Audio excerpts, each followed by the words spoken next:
Hi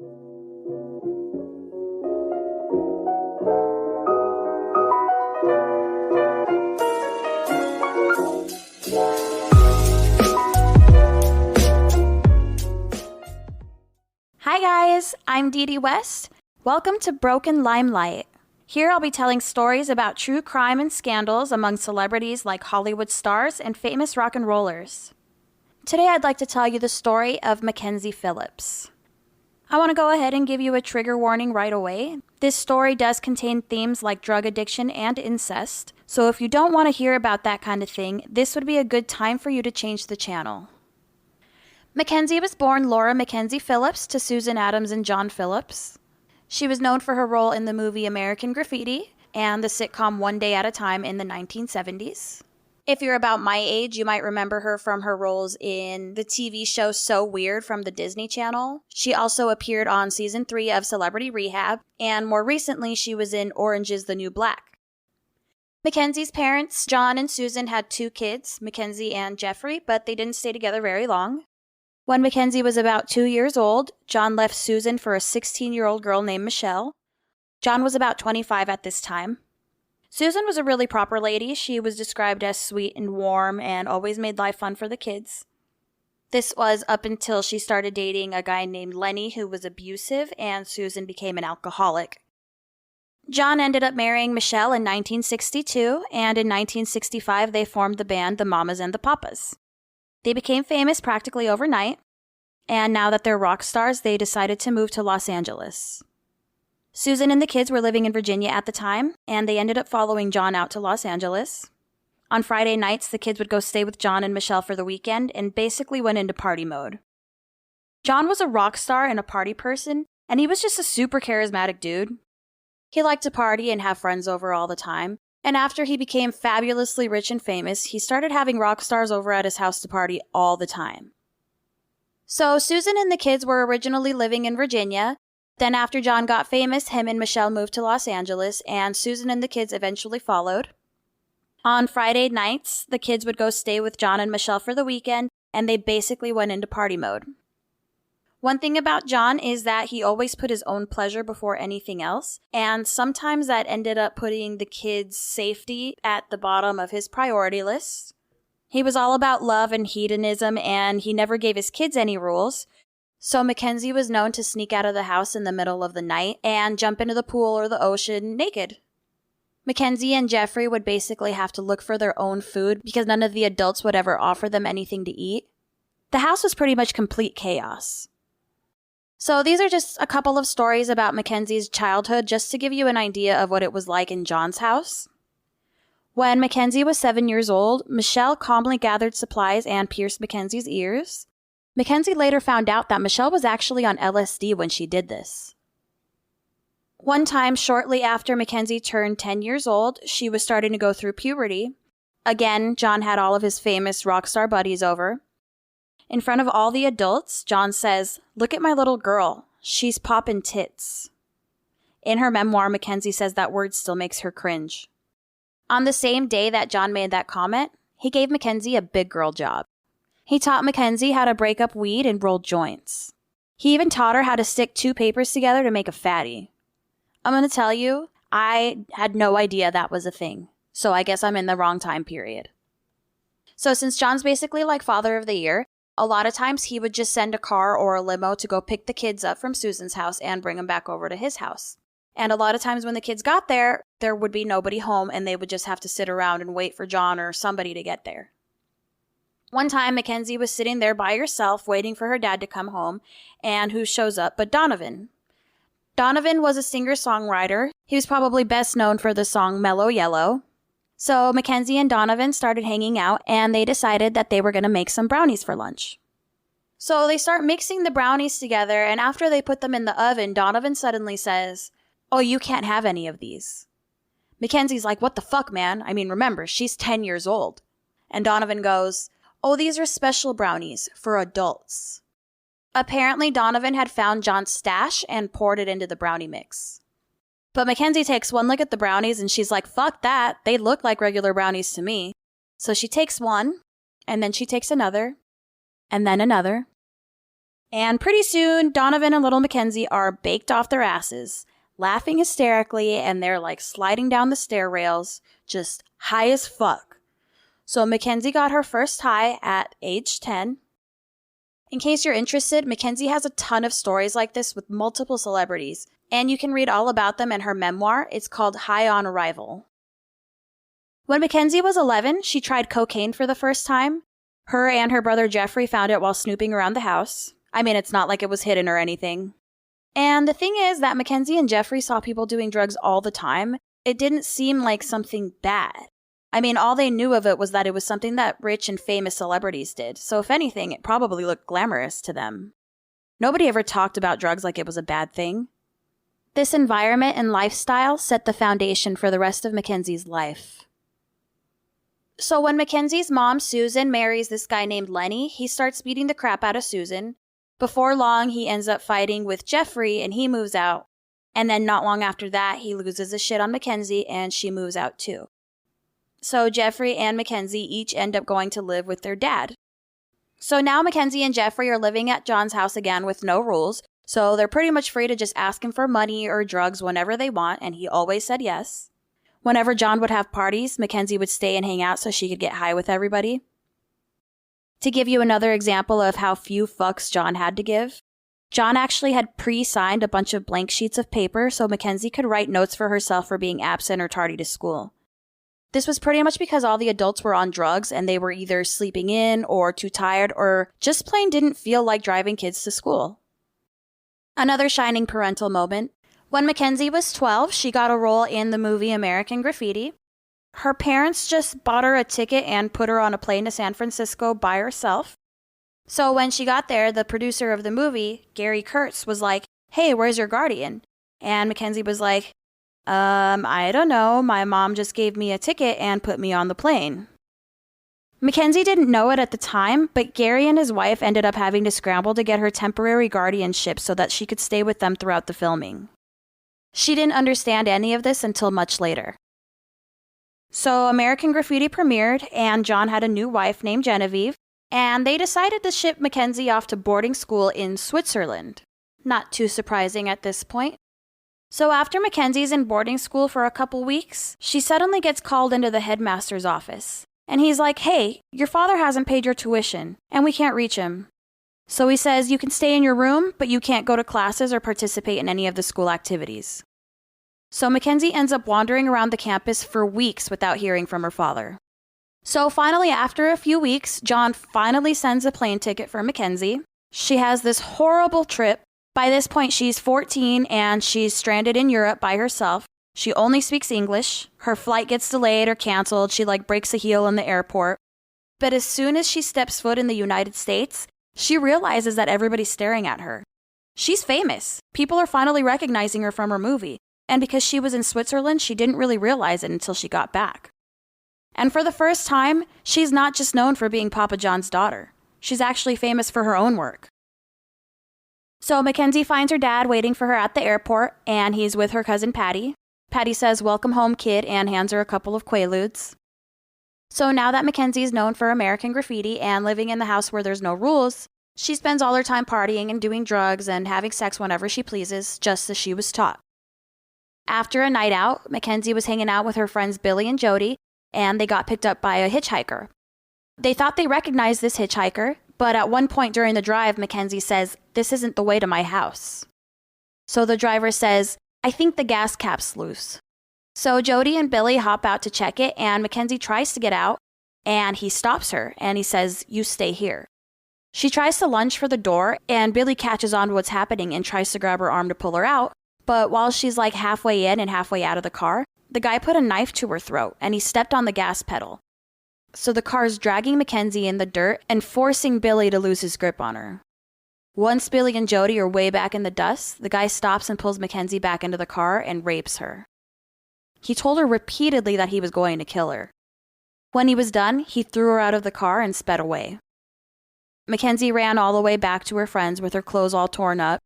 They were sitting on the curb sobbing, and they had police officers with them. The next night, some of John's friends had overheard some guys talking about how their buddy had raped Papa John's daughter. That night, John left the house with the shotgun and disappeared for a day and a half. This moment gave Mackenzie some hope that her father actually loved her and wanted to protect her. And that's exactly what she always wanted. Of course, that feeling doesn't last long. John, Genevieve, and their new son, Tamerlane, leave for New York for the weekend, expecting to be back on Tuesday. So Mackenzie and Jeffrey were left under the care of John's friends, Marcia and Yippee. Tuesday came and went, and John started extending the trip. After a month, Marcia started getting sick and tired of Mackenzie and Jeffrey.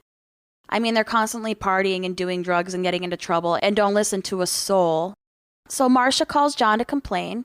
And what does John do? He buys a plane ticket to New York for Marcia. So once again, Mackenzie and Jeffrey are abandoned, and John calls his sister Aunt Rosie to come watch them.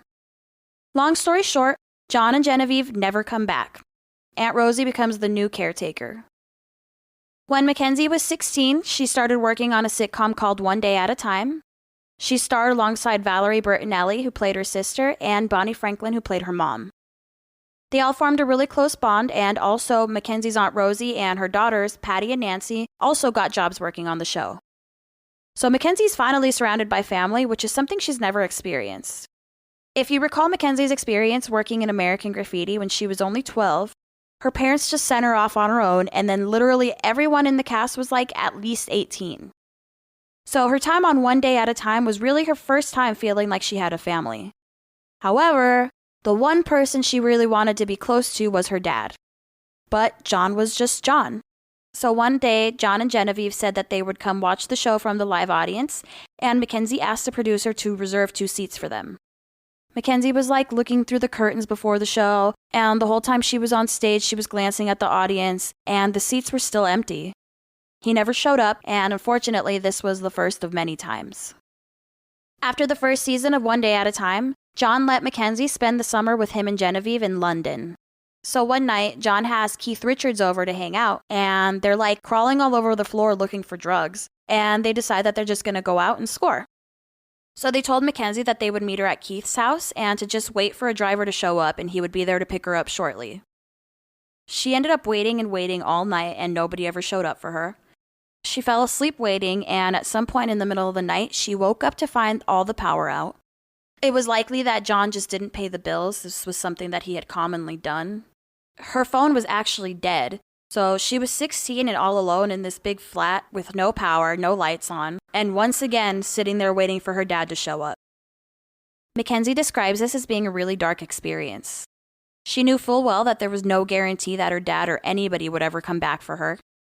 She started scribbling in this journal like crazy, and she started wondering things like, what was so wrong with her that made people want to leave? Was she invisible? Did she really exist? She was super alone and had been literally abandoned. The only things she could find to eat were old bread and Marmite. Mackenzie spent 3 days by herself in that house. John and Keith finally showed up and were just like, "We're here." And Mackenzie couldn't even be mad at them because she was just so grateful that somebody had come back for her. So Mackenzie goes back to California. Remember, Mackenzie's living with her Aunt Rosie and her 2 daughters, and they're living in John's old house because remember, John had left to New York and just never came back and just left them all there at his house.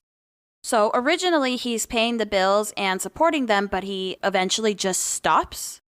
So the owners of the home get really pissed off because nobody's paying the mortgage, and they come to the house and start confiscating furniture and everybody's belongings. When they get there, they see that there's a ton of damage to the house due to John's constant partying. Once Mackenzie starts making a ton of money from One Day at a Time, she rents an apartment for all of them to live in. At this point, Mackenzie has been doing drugs for years and has never had any rules, so Aunt Rosie is really losing control of the situation, but she can't really do anything about it since Mackenzie's the one paying all the bills. So Mackenzie just embraces her wild child and doesn't take answers from anyone. In fact, John had literally told her once, "You're a Phillips and the rules don't apply to you." So this was all she really knew. When Mackenzie was about 17, she ended up buying her own house and moving out. Around her 18th birthday, she went clubbing with John's friend Yippee. Yes, this is the same Yippee who was once taking care of her while John was off in New York. Anyway, Mackenzie's hanging out with Yippee and she took some Quaaludes.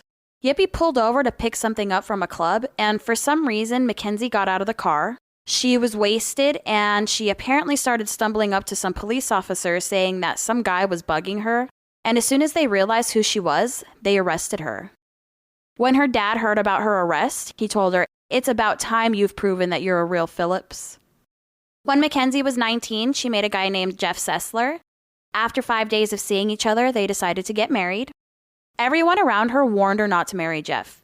They said he was a terrible guy and that he was a huge asshole, but the night before the wedding, she got a call from her dad. She hadn't spoken to him in months. John flew out to visit with his friend Bob, and they got a hotel room just a few rooms down from Mackenzie and Jeff's. Jeff went to bed, and Mackenzie went over to visit John and Bob. Bob was also asleep, so Mackenzie and John pulled out their drugs and started to compare them and share them with each other. Mackenzie took some downers and she passed out. This next part is pretty disturbing. I'm going to play a clip of Mackenzie telling you the story in her own words. I woke up that night from a blackout to find myself having sex with my own father. I don't remember how it started, or thankfully how it ended. Was it the first time? Had this happened before? I didn't know, and I still don't. All I can say is that it was the first time I was aware of it. For a moment, I was in my body, in that horrible truth, and then I slid back into a blackout. Your father is supposed to protect you. Your father is supposed to protect you, not you. That clip is from the Oprah Winfrey Show. Mackenzie appeared on the show after her memoir came out. So the next morning after that happened, Mackenzie was horrified and confused, but she just tried to bottle it all away and go on with her life. She didn't end up marrying Jeff just yet, and they all flew back home to LA. So months later, she confronted John and she was like, "Listen, we need to talk about how you raped me." And he said, "Raped you? You mean when we made love?" Again, Mackenzie tried to just think of it as a bad dream and move forward. Mackenzie married Jeff not long after that, and their relationship was fueled by constant drugs, sex, and partying. When the honeymoon was over and Mackenzie went back to work on one day at a time, things really weren't the same. The show was still dealing with the aftermath from the news of Mackenzie's public intoxication and arrest, and she was now regularly showing up to work late and on drugs, even as far as nodding off on set. She had also lost a noticeable amount of weight. The executive producers finally told her, "We're giving you a sabbatical. Go get well, put on a little weight, come back in 3 weeks." So Mackenzie stayed away from drugs for a couple weeks. She touched up her hair color and got a haircut, and she came back to the show looking good as new. But after just a few weeks, she was back to old habits, nodding off on set again, and everyone around her was seriously worried. Everybody really wanted what was best for her, but she really didn't think she had a problem. It wasn't long before she was fired from her job on one day at a time. John and Mackenzie didn't speak for months after their last encounter. It wasn't until John's mother passed away. After that, Mackenzie went to stay with John and Genevieve in New York. During this stay, John and Mackenzie, of course, did cocaine together. And John, always a man of fatherly advice, decided to tell Mackenzie, in fact, he decided to repeatedly tell Mackenzie that shooting up or injecting the cocaine would give her a better high. In a weird way, Mackenzie kind of wanted to fit in with her dad. She always had this longing for his attention and for his approval. So John tied up her arm and got the drugs ready in the syringe, but he was like, "I can't do this." So he walked Mackenzie through it. This was Mackenzie's first time using drugs by way of needles, and she would continue to do this for a large part of her life. About a year after Mackenzie's failed marriage to Jeff Sessler, John was arrested for trafficking narcotics. He was facing 45 years in prison, and he convinced Mackenzie to go to rehab with him. He did this so that he could show the court that not only was he reformed, but he was going to prove that he could help his daughter clean up her act as well. They completed a 6-week outpatient treatment program at Fair Oaks Hospital, and then Mackenzie became a counselor helping kids and teens with drug addiction and alcohol problems. John was also, quote-unquote, recovered, and the two of them started doing anti-drug publicity together. With the trial coming up, John decided to start a Mamas and the Papas revival band. Mama Cass Elliott had passed away, and Michelle had moved on, so Mackenzie became one of the singers of what they now called the New Mamas and the Papas. Mackenzie started snorting cocaine again. She didn't start shooting up just yet, but it wasn't long before her lifestyle put her back in danger. It wasn't uncommon for her to hang out with people she didn't know and end up in an unfamiliar apartment with new junkie friends. One night, she went clubbing, and a group of strangers drugged her.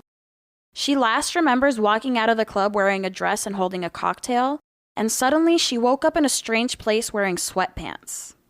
These guys had kidnapped her and held her for days, drugging her food, keeping her foggy the whole time.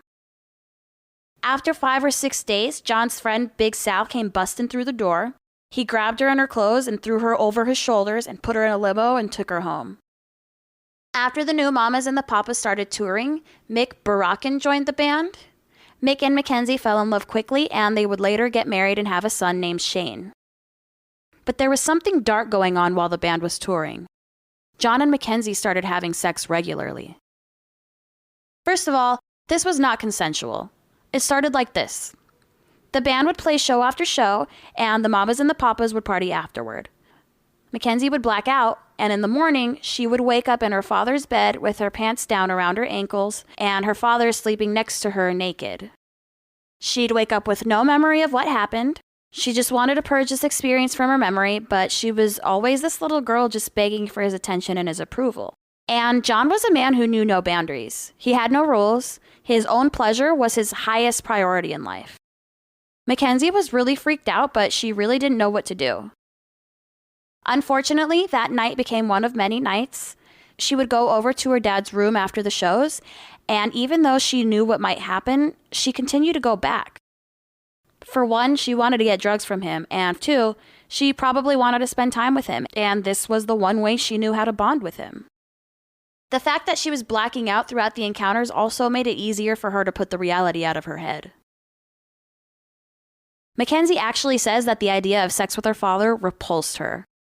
The relationship they had wasn't like romantic. They didn't hold hands or kiss. This wasn't a consensual relationship, and it wasn't even something that happened every night. It was just something that would happen once in a while when they got really fucked up together. She did freak out about how weird it was, but her dad wasn't just supplying her drugs. He was also her boss, and he controlled her paycheck. It took Mackenzie some time to come to the realization that incest cannot be consensual. But it was hard for her to hate him, so instead, she hated herself.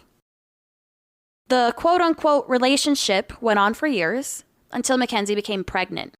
She didn't tell her husband Mick about what was going on with her father, but they already had one baby, and Mackenzie's addiction had already been putting a strain on the relationship. So they agreed that Mackenzie would get an abortion. This abortion would mark the end of the incest. When Mackenzie's son Shane was about 3 or 4, she realized that she really wasn't being a great mom, and she decided to go back to rehab. While there, she had this mortifying incident where she had her drug dealer deliver cocaine to her rehab, and she couldn't find a syringe, but she found an IV tube with a needle attached. So she tried to make it work by blowing into the end of the IV tube, and blood sprayed all over the place. This experience was Mackenzie's last time using cocaine for 15 years. When Mackenzie finished her rehab program, she became the mom she always wanted to be. She drove her son to playdates, birthday parties, soccer practice. She would read to him every night. She hosted Tupperware parties, and she surrounded herself with other clean former drug users. Now that Mackenzie was clean, she distanced herself from her father. She tried to convince him to get clean too, but he was too stubborn and he refused. In 1999, Mackenzie got a job working on the Disney TV show So Weird, playing Molly Phillips. So she used her money from that job to buy a house for herself and Shane. In 2001, Mackenzie got a call letting her know that her dad was sick and on the way to the hospital. She rushed to his side and she stayed with him. It was clear that he wasn't going to live for much longer. Mackenzie decided to forgive her father once and for all. John was never a man to apologize or even act like he did anything regrettable. So when she apologized to him, he just looked up at Mackenzie and sighed and put his head on her shoulder. In John's last days, Mackenzie and her brother Jeffrey asked the doctors to up John's morphine because they thought that if anybody should go out under the influence, it was John. That night, Mackenzie went to the chapel in the hospital and picked up a prayer card and pencil and wrote, "Please take my father tonight if possible." Early the next morning, Mackenzie got the call that John had died. It was a Monday. Mackenzie's husband Mick played the Mamas and the Papas song, Monday, Monday, by John's side. Not long after John died, Mackenzie decided to get cosmetic surgeries like liposuction and a boob job. She was in a lot of pain after this, so her family doctor prescribed her Demerol, Vicodin, Thorazine, Xanax, and Valium. It wasn't long before Mackenzie was back to drinking, and people were starting to talk about her being fucked up all the time. And Mackenzie just insisted that she didn't have a problem and she was in legitimate pain.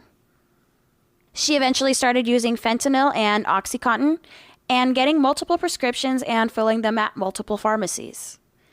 She eventually tried detoxing, but it wasn't long before she found a bunch of syringes at her diabetic mom's house and started shooting cocaine again. Mackenzie eventually let her friends Josh and Lisa move in with her. They were drug dealers. So Mackenzie then started smoking heroin, and it wasn't long before she started shooting it up. In 2008, Mackenzie received a request to appear on The Rachel Ray Show for Rachel's 40th birthday. Her favorite show was One Day at a Time, so the whole cast was going to appear to surprise her. Before heading out to the airport, Mackenzie tucked a bunch of cocaine and heroin into her pockets. When she went through the metal detectors, they went off because she had the drugs wrapped up in foil. So they had her step aside, and she took this little bag of drugs out of her pocket, and she tried to sneak it into her waistband. They waved the wand over her, and of course she started beeping. She started pleading with them, saying, "Please don't bust me, my son doesn't know." And the officer was like, "Miss Phillips, I'm sorry, please sit down over there." So when she goes to take a step, the bag of drugs slips down her pant leg. So she tried to put her foot on it and hide it, but then she's like, now what? I mean, she can't take another step with her foot on top of the drugs without exposing them. So this big old lady cop gets in her face and starts screaming, "Are you holding? Are you holding?" And then she looks down and she sees the corner of the baggie under Mackenzie's foot, and they arrest her. So Mackenzie's in jail and she's struggling a bit, and her sister Bijou comes to see her. So Bijou tells her, "Listen, I'll bail you out, but you have to go to Narconon." And at first Mackenzie's like, "Fuck that, I'm not doing that." But it took her like a day to be like, "All right, I'll go." So she says, "Fine, I'll go, but I want to go home and see my dogs first." Bijou actually brought a guy with her from Narconon. So him and Bijou waited while Mackenzie went in her house and checked on her dogs, supposedly. But instead, she goes and finds her roommate Josh and asks him for drugs. She shut up and shut up and shut up, and literally her sister and this guy from Narconon are like sitting there waiting for her to finish.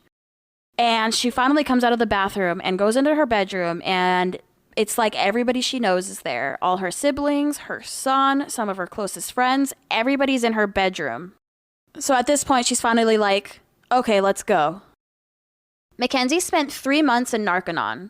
When she finished her treatment program, Shane picked her up and took her home, and she's been clean ever since. I did my research on Mackenzie's memoir. It's called High on Arrival. Mackenzie released it in 2009, 8 years after her father, John, passed away. She fully expected for her family to be shocked by the news of the incest, but what she didn't expect was all of the backlash she received. Her stepmother, Michelle, doesn't believe it to be true. She was quoted as saying, "After 35 years with a needle up her arm, including several months while she was pregnant, it's difficult to believe much of her story. She has hurt everyone in her family tremendously and apparently feels no guilt or shame in doing it, or even how she decided to deal with her, memories." Her sister China, on the other hand, who is the daughter of Michelle and John Phillips, says that Mackenzie actually called her and told her about the incest back in 1997. You had known about this? Yeah, I knew. I knew for 13 years. I got a phone call from my sister, and she said, "There's something I really want to talk to you about. I really feel like you should know. I just don't want to hold on to this anymore." And she told me about the incest. Mackenzie has come a long way in the last few years. She has received an outpouring of support and become a part of a community of incest survivors. She says it was with the help of this community and Dr. Drew from Celebrity Rehab that she learned about the dynamics of an incest relationship and how grooming can occur.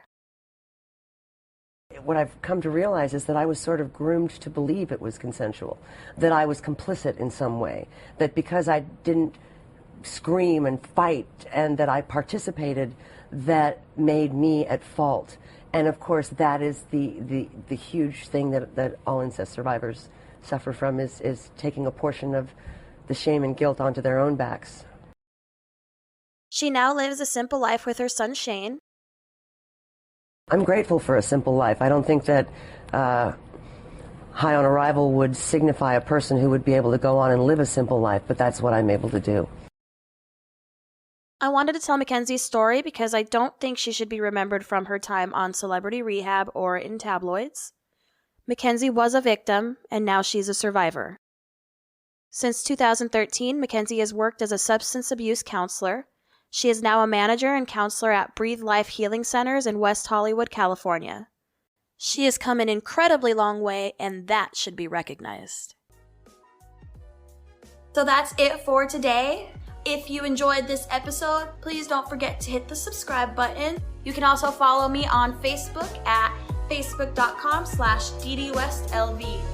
Thank you guys.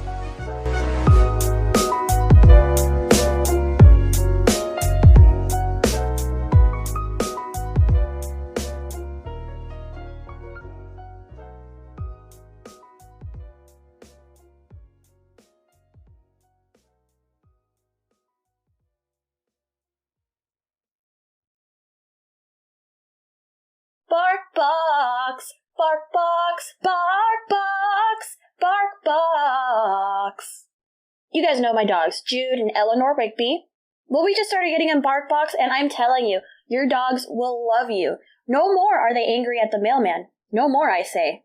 It's like a box of dog joy that's delivered every month, and each box tells a different story with different themed toys, treats, and photo-worthy props. Typically, what we get in each box is a couple of toys, a couple of treats, and a chew, but you can actually tailor fit your box to fit your dog's needs. Guys, I'm telling you, your dogs will love you, even more than they already do. So try it out, and if you use my link, you'll get a free extra month of BarkBox, which is a $35 value. So just head to barkbox.com/brokenlimelight and get started on your first BarkBox today.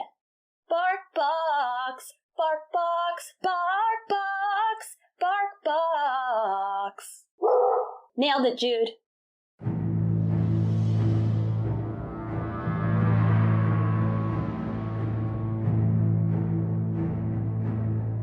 Hey, future unnaturalists, I'm Emily. And I'm Andy. And we are the hosts of Unnatural, a true crime podcast. Each week, we'll dive into some of the most unnerving crimes that this unnatural world has to offer. Listen for Unnatural on Apple Podcasts, Spotify, or wherever you get your podcasts. And remember, make good choices. And don't get got. Bye.